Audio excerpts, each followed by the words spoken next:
Muitos falam sobre o pai do terror ser Edgar Allan Poe, mas e o terror brasileiro? O seu nome é José Mojica Marins, mas ele é mais popularmente conhecido pelo seu nome artístico. Hoje eu venho aqui falar sobre um dos personagens mais importantes da cultura brasileira, o Zé do Caixão. E antes de começar o vídeo, eu vou pedir pra vocês deixarem o like, se inscreverem no canal pra dar aquela forcinha pra gente, ativa o sininho para as notificações. Nós temos vídeos novos todas as terças e sextas, às 11h15 da manhã. E agora, sem mais delongas, roda a vinheta.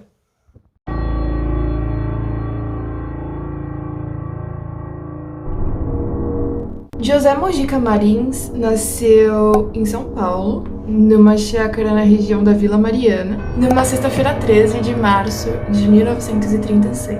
Ele é filho único de dois hispanos brasileiros, Antônio André Marim e Carmen Mojica Imperial. Ele cresceu vendo muitos filmes no cinema, pois o seu pai era gerente de um cinema na Vila Anastácio. Quando José tinha 12 anos, ele ganhou a sua primeira câmera de aniversário, e desde então ele nunca mais parou de fazer filmes. Ele fez vários filmes amadores que passavam em salas no interior de São Paulo.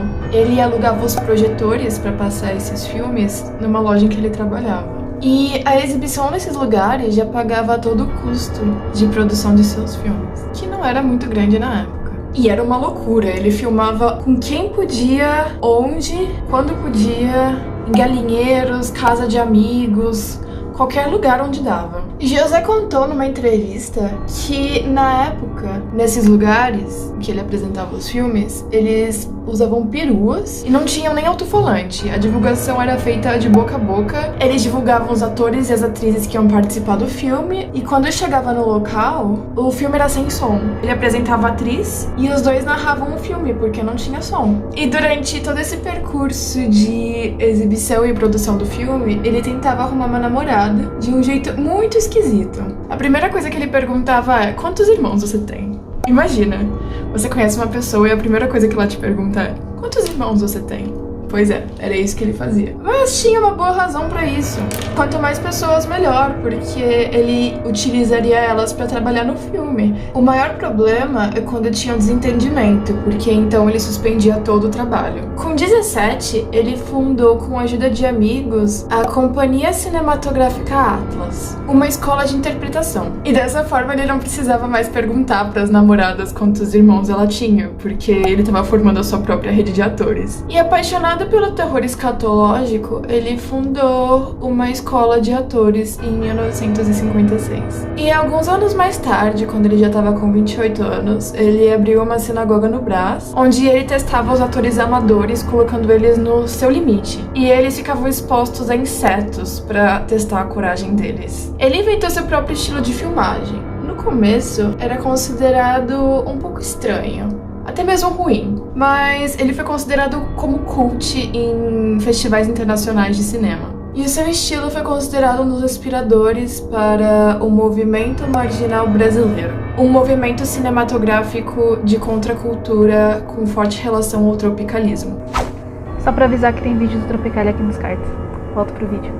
A sua vida é muito extensa para falar somente em um vídeo, então eu vou deixar o link na descrição, onde vocês podem adquirir um livro sobre sua biografia. E vocês podem estar se perguntando, mas de onde vem todo esse apreço pelo terror e pela morte? Segundo José Mojica Marins, isso aconteceu quando ele tinha por volta de 10 anos de idade. Tinha um vendedor de batatas, e esse vendedor era muito simpático com todas as crianças que moravam lá. Um dia, esse vendedor morreu, e o José e sua família foram ao enterro. Só que, em certo momento, o vendedor de batatas levantou do caixão e a sua esposa ficou assustadíssima e ela não quis que ele voltasse mais pra casa e pegou todos os 4 filhos que ela tinha e ele ficou sem ter onde morar. E depois de certo tempo, ele foi internado num manicômio até que um dia, de fato, ele morreu. E José descobriu isso. E ele então avisou seu pai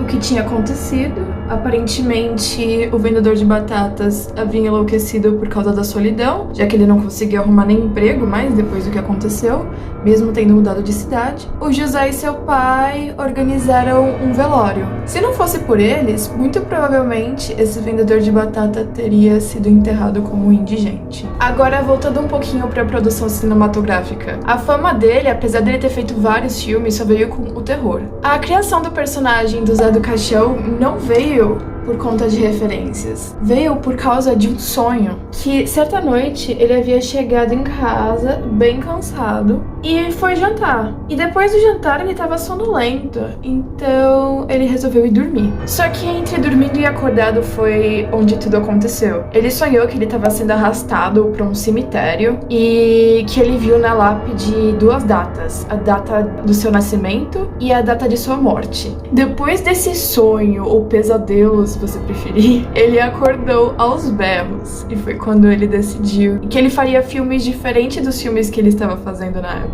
O personagem então foi pegando forma na sua mente, o cemitério deu o nome do caixão, a cartola era uma marca da época de cigarros clássicos. E também uma referência ao cemitério, o personagem seria então um agente funerário. E quando ele chegou então no escritório após esse episódio, ele já tinha todo o personagem montado em sua mente. E como produto final nasceu então Zé do Caixão, ou com o nome de nascença, José Feu Zanatas. Feu, que é amargo, e Zanatas, que é Satanás ao contrário. E esse personagem, ele era extremamente cruel e sádico. Ele também se achava melhor do que os outros. Ele queria alcançar a imortalidade através da concepção de um filho. E esse filho teria que ser concebido através de uma mulher perfeita, não fisicamente, mas sim intelectualmente. E ele seria capaz de destruir tudo que estivesse em seu caminho. Só que na história da personagem, ele se torna assim devido a acontecimentos em sua vida.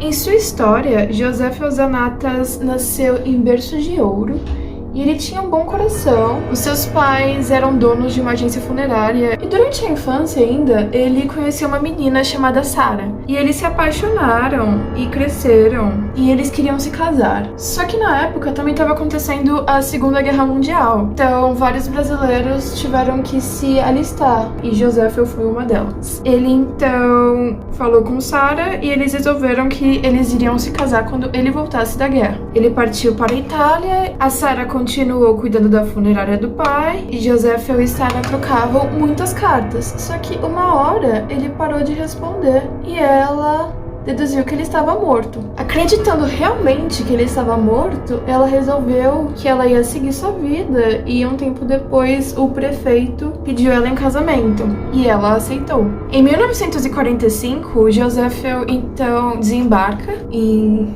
sua cidade e ele vai direto procurar Sara. Procura ela em todos os lugares e pergunta a um bêbado onde que estavam as pessoas.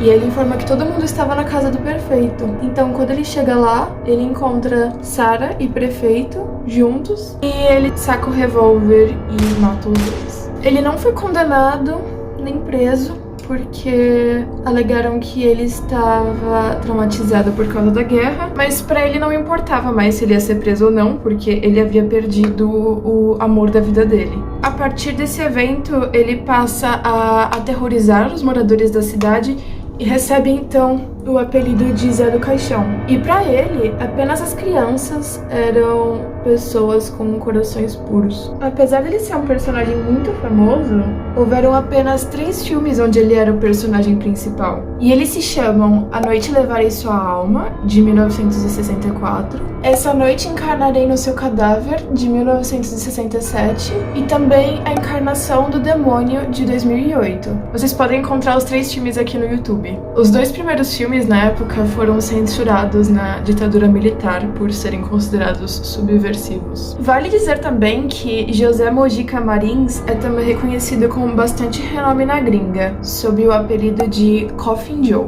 E infelizmente o nosso querido José Mojica Marins não está mais entre nós. Ele faleceu de broncopneumonia aos 83 anos em fevereiro de 2020. Mas não é por isso que devemos deixar o seu trabalho de lado, afinal de contas foram mais de 30 filmes estrelados, atuados e produzidos e escritos por ele. Com certeza um ícone nacional. E esse foi o vídeo de hoje, agora eu me despeço com a minha maquiagem feita. Eu espero que vocês tenham gostado de conhecer um pouquinho sobre o pai do terror brasileiro. Deixa aqui embaixo nos comentários sugestões para próximos vídeos. Compartilhem com os amigos a palavra dos 3 quadros e até a próxima. Tchau!